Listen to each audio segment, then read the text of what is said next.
di ba, bahagi din ng sa kanyang relief ay immediate turnover. So walang niceties except na sabihan siya na thank you for your service. Kasi pinaparamdam sa kanya. Hindi ito hindi aksidente yan. They want him to feel that he was fired. Kumbaga, masyado siyang maraming how do you call this? Natapakan. So, nangunguna na diyan at hindi naman sikreto kay Secretary John Vic Remulla dahil siya po yung pinaka-apektado doon sa ugali sa ginagawa ni Chief PNP. May mga rin mga hindi it wasn't going down eh. Halimbawa, pati yung mga issues such as yung rising criminality, yung paglalaganap ng droga, hindi yan nasagot. Ang mas nare-report ay yung lifestyle niya, yung mga honors na tinatanggap niya bilang Chief PNP. So mas nagkaroon ng publicity on this one. Liban lang dun sa mga positions that require that they have to have certain qualifications. Hindi pwedeng mga positions na kailangan doktor siya o abogado siya in the absence of that particular qualification. Pero ang tingin ko dyan, anything else, it is entirely possible na i-offer sa kanya. Oo, may mga nagsasabi, Special Investigator on Flood Control Scam, mga ganon na mga posisyon, ma'am. Pwede siyang bigyan ng task force. Oo. Diba? Ganon, kasi it doesn't require a rank, tapos bibigyan siya ng kind of power, tapos na babantayan pa nila. Kasi yun ang pinaka-essential sa ngayon for the Marcos administration.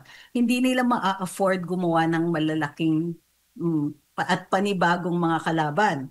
Nung nandun siya sa panig nila, safe sila. Pero now, marami na siya masyadong alam na pag napunta yan, pag tumawid ng politika yan, naku, malaking sakit na naman ang ulo ng Marcos admin. Opo, lalo pat 2 months ago, sinabi po ni DILG Secretary Remulla, John Vic Remulla, and I quote in a radio interview, sinabi ni Secretary Remulla, pertaining to General Torre, he's a bulldog, a pit bull, tapos to attack, at pag sinabihan daw si General Torre na umatak, umaatake. Eto na yun, ma'am. Siguro yung mga katangian ay hinahanap. Pero ma'am, dito tayo sa responsibility, sa chain of command. Marami kasi nagsasabi na parang iniwan siya sa ere after niyang gawin yung mga Mission Impossible na pinagawa sa kanya ng pamahalaan, na naging kapalit po ay matindi na backlash, no, sa kanyang pamilya, sa kanya. Maraming ang memes ngayon, ma'am, na kumakalat na ikinukumpara siya kay Diwata. Meron ako nakitang meme ngayon, ma'am. Habang tayo nag-i-interview, back to Paris na raw si former PNP chief. Ano masasabi niyo doon, ma'am? Well, ako hindi ko kumbaga, I cannot get angry or hindi rin siguro siya nasa posisyon na magalit dun sa mga taong nagdidiwang kasi to be fair, one of the things na nakikita natin, kung totoo man, especially yung kanyang pag-confront or kanyang pag-dismiss dun sa mga miyembro ng NAPOLCOM, medyo nagpakita talaga siya ng heavy-handedness. Ngayon din, nire-report ng ilang mga pahayagan yung mga parang tila excessive na ang lalaki ng entorahe, kung may mga perks siya, iba na yung sasakyan and so on. So, yung kumbaga parang lumalabas meteoric rise, meteoric fall din. Especially yung pagdating sa mga ginawa niya, like with former President Duterte at saka kay Pastor Quiboloy, hindi rin nawawala yan sa isip ng publiko. Gayunpaman, ang mali talaga ng Marcos administration dito is, after na-accomplish ni General Torre yan, inappoint siya kagad at marami siyang nilaktawan. So nagmukha talagang reward ito. Imbis na nilagay siya dyan on his merits dahil pitbull nga siya at yun ang hinahanap nila, nagmukhang, oh, good boy, reward ka namin ng ganito. So now, sa pagtatanggal sa kanya, nagmumukha talagang elitist politics na ito. Hindi naman siya talaga nag-belong eh. Kumbaga, meron siyang nagawa na nahirapan gawin ng ibang mga opisyales, nire-reward siya, pero he was never considered a part of the Marcos administration. Hindi walang close sa kanya, hindi siya considered part of the, kumbaga, family, so to speak. He could not talk to the president in the same way that other chief PNPs would have been able to talk to presidents na personally kilala niya. So kumbaga, naipakita din sa kanya na you may be the chief PNP, pero wag mong iisipin na yung power na yan ay sayo. Hiniram mo lang yan, power na yan, and it came from the president. So this was a big wake-up call. Hindi lang yan, mensahe din yan sa ibang mga tao na ginagamit o hinahire ng Marcos administration. You don't really belong. You are useful for now, but the moment that you outlive your usefulness, there's no such thing as loyalty. Goodbye ka. So, yung ganyang klaseng hardened politics, biktima. Tingin ko, in that sense, biktima si General Torre, pero hindi natin masasabi na wala siyang contribution dito sa pangyayari sa kanya.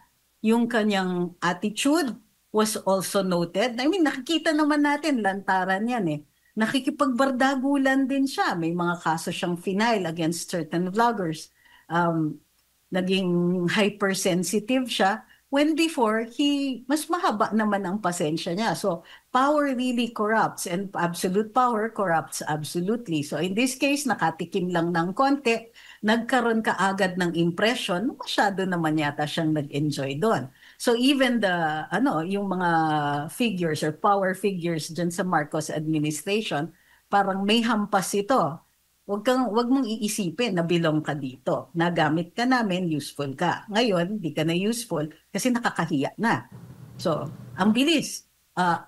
April 29, yung kanyang appointment, nag-take office siya ng June 2, out na siya by August 26. O, di ba? Attorney Tracy, magandang gabi po, si Jason po ito. Ma'am, I would like to get your reaction po dito sa naging comment ni Ma'am Rowena Guanzon, Attorney Rowena Guanzon, 1 hour ago, and she said, and I quote, "Nakakahiya yung ginawa nila kay General Torre. Walang pasabi, walang military honor, walang maayos na transition. Pagka-announce na si Baksha nung umaga, nag-oath agad yung kapalit na."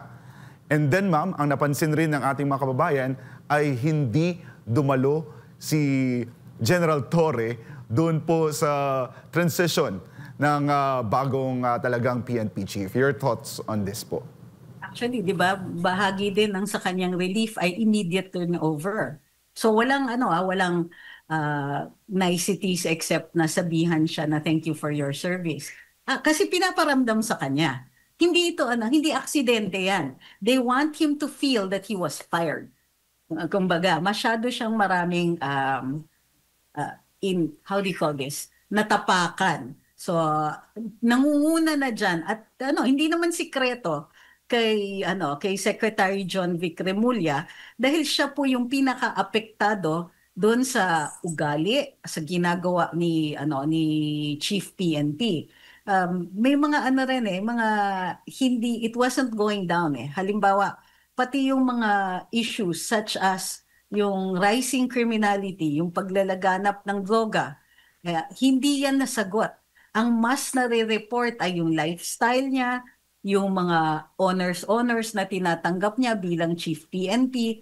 So mas nagkaroon ng publicity on this one. Plus, ramdam na ramdam, or at least ito yung sinasabi ni Secretary John Vic, pinararamdam niya kay even to Sec John Vic that he had his own power. Kasi nga, under the DILG, ang PNP, the DILG secretary only has supervision but no control over the chief PNP. Hindi pwede by law i-overturn ni Sec John Vic ang mga decisions ng chief PNP. But the NAPOLCOM, when it comes to some appointments, it can. Pero pati yun, binaliwala at tila parang dinidisrespect niya. So ito yung clear message na pinapalabas.